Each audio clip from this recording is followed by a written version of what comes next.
hold on a second. I can't do anything with my glasses on. You can just put the mic next to I know, but I need to put my glasses on to see what speaker is on the not on. It's right here. Fine.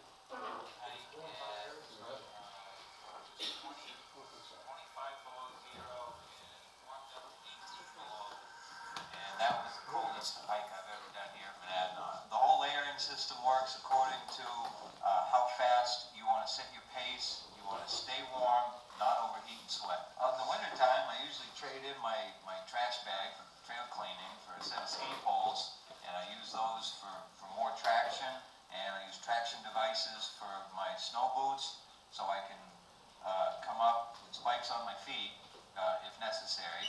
And then when I get up here, I take them off and boat ski all the way down. Just slide on my feet and use the ski poles to take corners. What's the typical length of time it takes you to come up this time of the year? About an hour to get up, half hour to get down, and that's not counting the extra time I take to clean the trails, do trail maintenance, pick blueberries, and socialize. Usually I come up on the white dot, but if I come up with other people that want to do other trails, or if I have like pictures that I need to get done in certain parts of the mountain, trail maintenance, or if I know it's a good blueberry patch out there, and depending on the time of day, the time of the year, and who I hike with, I could be anywhere here. By the end of this year, I should be close to 6,000 summits in lifetime total here at Monadnock. So you've come up here 6,000 times. I'm at about 5,900 right now. Okay. Give or take 100. What would cause you not to come up? Ooh, maybe a trip to the White Mountains. To hike some more. Yeah, actually all the days that I have missed here this year. Recently, this year I've adopted part of the Appalachian Trail in the White Mountains, and I go up into the Presidential Range in Mount Madison and do trail work up there in the spring, summer, and fall. And so there's 3 weeks out of the year that I'm not here. Have you ever hiked the Appalachian Trail? I haven't done the whole thing, only the parts in New England. Okay. The Long Trail in Vermont? No, but that's another one on my list. Okay. You think maybe instead of coming up here 6,000 times, you might want to go up another mountain? Well, the whole thing kind of got started back in the early 80s when I just decided I was going to attempt to hike this mountain, make it to the top every day for a calendar year. And once that happened, things just kept right on going, and I ended up doing 2,850 consecutive days to the top, pretty much the decade between 1990 and 2000.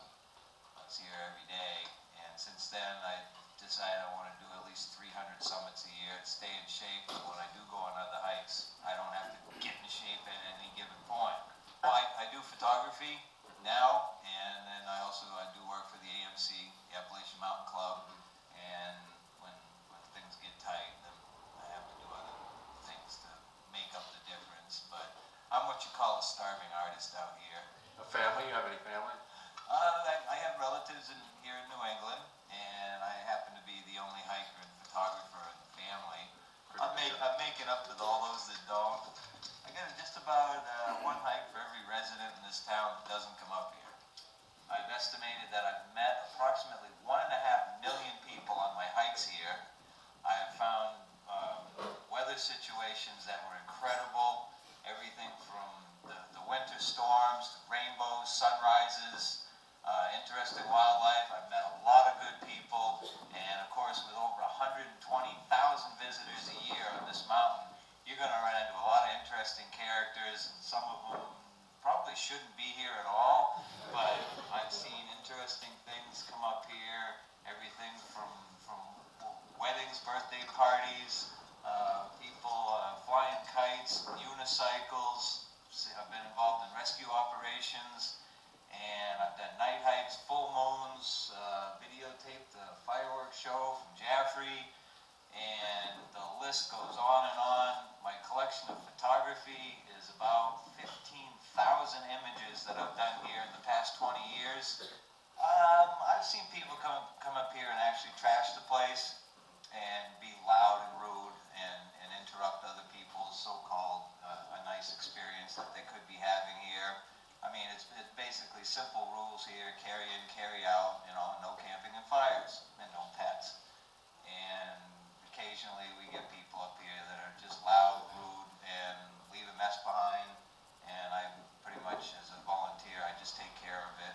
But all the problems that we've had here in the past are down to a minimum. The past 10 years, the trash problem is down 90%. The last year that they did allow pets here at Monadnock, they logged in over 8,000 dogs. And even if 90% of those were well behaved, just think of the numbers on the bad ones. And it got so out of control that they had to say, okay, we just can't have pets here anymore.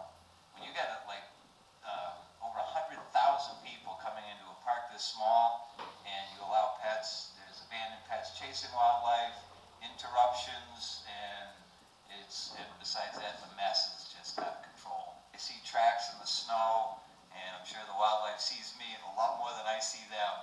Have you seen a bear? Yes, I have. And of course deer, I'm sure. Yep, and I've also seen some of the other little things, like the coyotes chased a deer up here, not too far from right here, chased them up the mountain and had them for lunch, and I got to witness that. And of course, you got all the other little things like. You seen a bobcat? Yep, I've seen them. I've also seen some tracks of bobcats that I would have liked to have gotten on film. Okay. And right now I've got, actually I got a photo display at the Jaffrey Civic Center featuring winter on Monadnock. And last winter I was involved in helping out some people do a documentary film about this mountain. And they let me run their fancy equipment, and they liked it because they didn't have to come up in the winter, and I love it. So when this documentary comes out, I got pretty much the exclusive on the winter stuff, and wait till you see what I got. A few people have asked me who's the oldest one that's made it to the top, and I said I don't know for sure, but it'll give me something to aim for. How old are you? No, okay, I can tell you. I hit 50 this year. Okay. I usually make people guess. And this is one of my favorite shots of the annual dance performance by the Diane Eno Dance Company.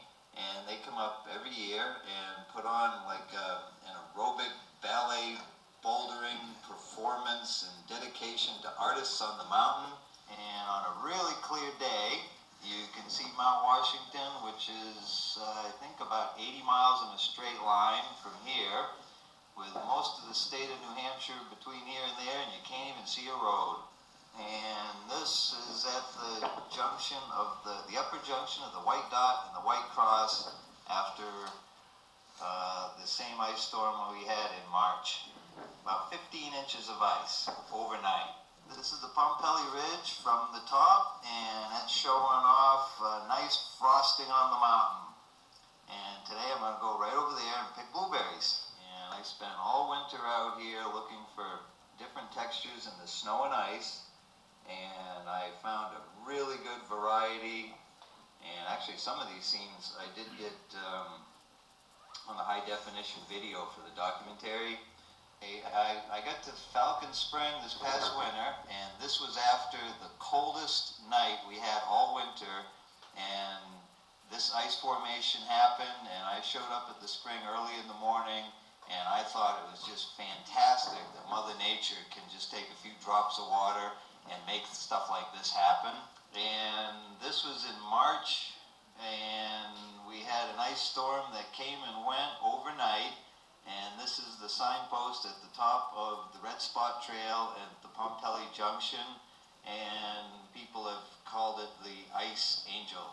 And this is the trail sign at the top of the Red Spot with Fred. And this is the type of ice that forms overnight in the springtime in columns which act as like fiber optics pulling the light down in, and it's shining out the bottom. This is about 1 square inch of snow fleas. Their species name is called springtail. And in the springtime, when the snow melts, these little guys are running around by the millions out here, and mostly they go unnoticed, but I decided it was an important part of the mountain and the wildlife to capture it on film. Yeah, actually on this one you can see the other side of the sign that says the Red Spot Trail. And the storm came from the other direction. The ice does not form on the leeward side. Well, I've climbed this mountain every summer for the past 11 years, and whenever I come here, I feel like this is one of the things that I have to do. 11 times, doesn't it get boring having climbed the same mountain 11 times? No, you always notice new things, and you always meet people at the top, and I always have a really wonderful experience doing it. How many other mountains have you climbed? Oh, I don't know, probably 3 or 4, but this is sort of probably the biggest one that I've done. Oh, this is Yeah, I one think more, so. one more difficult. Yeah. That makes me feel good because I climbed it too. Yes, my bar is pretty low. So. I teach music at a college in northeast Iowa called Luther College, and I'm a composer. I usually teach a second-year music theory class, and then I have private students that are, first year through fourth year.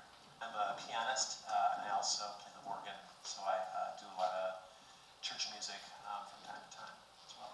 Well, I kind of grew up in the era of Amadeus, so that was kind of an important movie when I was growing up. I'm also a fan of A Red Violin, which is a movie that was made maybe 9 or 10 years ago. I'm married and I have a 9-month-old son named Keegan. The trail that I took me a little under 2 hours. And what trail was that? It's called the Pumpelly Trail. And I climbed it in 2 hours and 45 minutes, so I'm a little bit weaker, but I'm 60, I'm going to be 66 at the end of the month, and you are? 38, so You doing don't, pretty good. you don't look 38. As you look around, we can see Boston from you. Have you been to Boston? I've been to Boston once, about 7 years ago. Any opinion?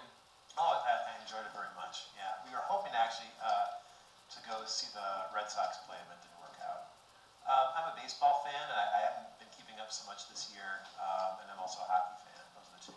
What 2 teams? For baseball, it'd be the Detroit Tigers, and for hockey, it's the Detroit White Wings.